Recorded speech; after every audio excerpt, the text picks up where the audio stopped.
Wabarakatuh. Alhamdulillah nusalli wa nusallim ala Rasulillah. Kaum muslimin, kaum muslimat, azani Allah wa iyyakum.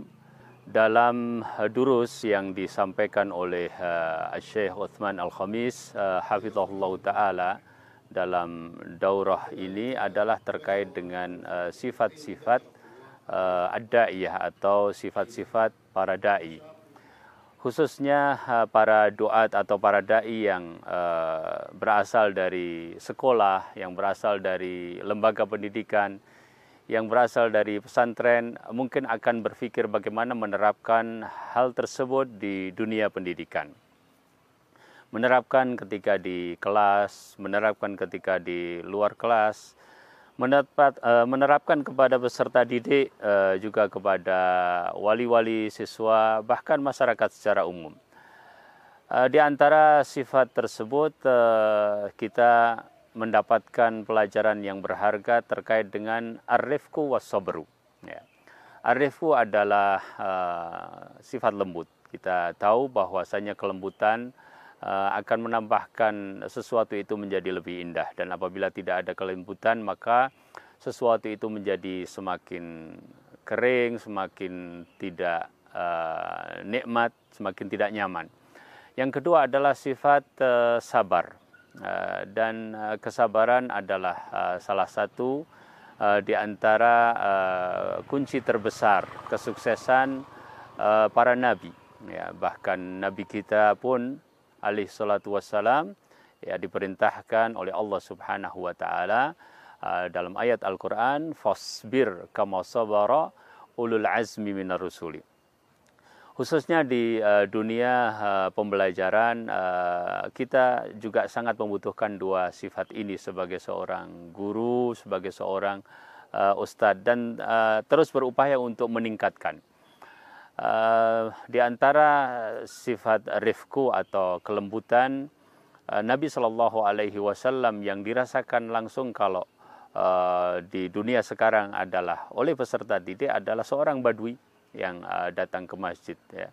Hari ini kalau kita mendapatkan di antara peserta didik mungkin melakukan hal yang sama atau serupa, tentu kita akan terpancing untuk mungkin melakukan sesuatu yang menganggapnya sebagai sebuah pelanggaran atau sesuatu yang di luar adab. Ya. Tapi betapa Nabi Shallallahu Alaihi Wasallam menunjukkan kepada kita ternyata untuk mengajarkan dengan rifku butuh ya, sebuah sikap yang benar-benar ditumbuhkan, sehingga para sahabat yang saat itu sempat akan marah pun kemudian mengetahui ternyata hikmah di balik kelembutan Nabi Shallallahu Alaihi Wasallam kepada badui tersebut sangat berkesan kepada peserta didik. Dalam hal ini adalah seorang badui yang datang kepada Nabi Shallallahu Alaihi Wasallam. Kemudian yang kedua, sikap sabar. Ya. Syekh Uthman Al-Khamis hafizahullah ta'ala membawakan satu kisah, ya, satu kisah tentang dua orang yang kebetulan berada di dalam satu asrama. Ya. Satunya adalah seorang yang Sunni, ya, dan satunya adalah seorang yang bermadhab menyimpang, ya, Syi'i. Ya. Keduanya saat itu mendengar tentang berita bahwasanya Syekh bin Baz rahimahullahu taala akan datang ke sebuah tempat di sana. Temannya yang Sunni ini bukan seorang yang tahu tentang agama secara mendalam, bukan juga seorang dai, ya. Tapi dia bilang kepada temannya, hari ini kita akan kedatangan Syekh bin Baz, ayo kita pergi ke majelisnya. Ya. Temannya ini mengatakan, buat apa saya pergi ke majelis itu, kan syekh kamu bukan syekh saya gitu. Ya. Begitu saja berlalu, tapi ternyata di akhir sebelum terjadinya majelis tersebut, temannya ini berpikir, iya saya hidup di tempat ini dan ada seorang syekh tokoh yang sangat masyhur di tempat ini, gak logis buat saya kalau saya tidak datang ke majelis, paling tidak saya ingin melihat. Ya.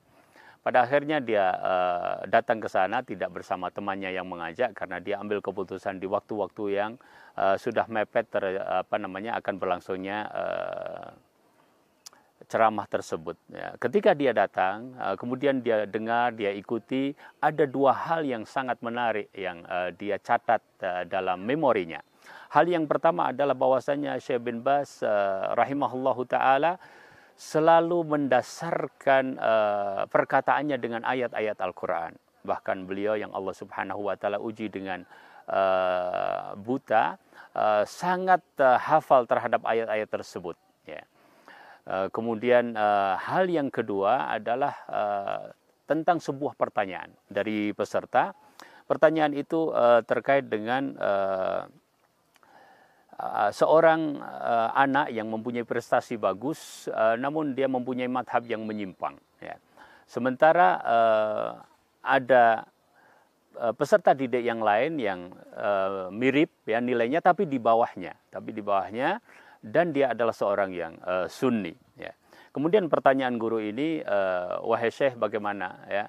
Ini nanti yang dapat prestasi ini madhabnya dia menyimpang, kalau dia nanti dapat beasiswa, dia dapat pekerjaan, mungkin dia akan gunakan untuk hal-hal yang tidak baik. Ya.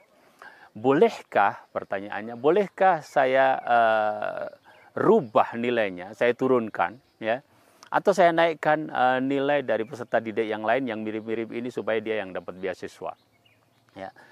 Apa jawaban Syekh? Jawaban Syekh di luar dugaan teman yang tadi hadir. Apa kata Syekh?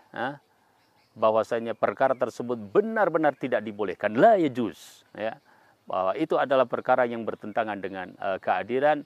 Wala yajrimannakum syana'anu qaumin ala alla ta'dilu i'dilu huwa aqrabu littaqwa. Tidak boleh engkau melakukan demikian, dan berikanlah nasihat kepada peserta didik yang sunni, yang benar, untuk lebih semangat, tapi engkau merubah nilainya tidak boleh. Ya.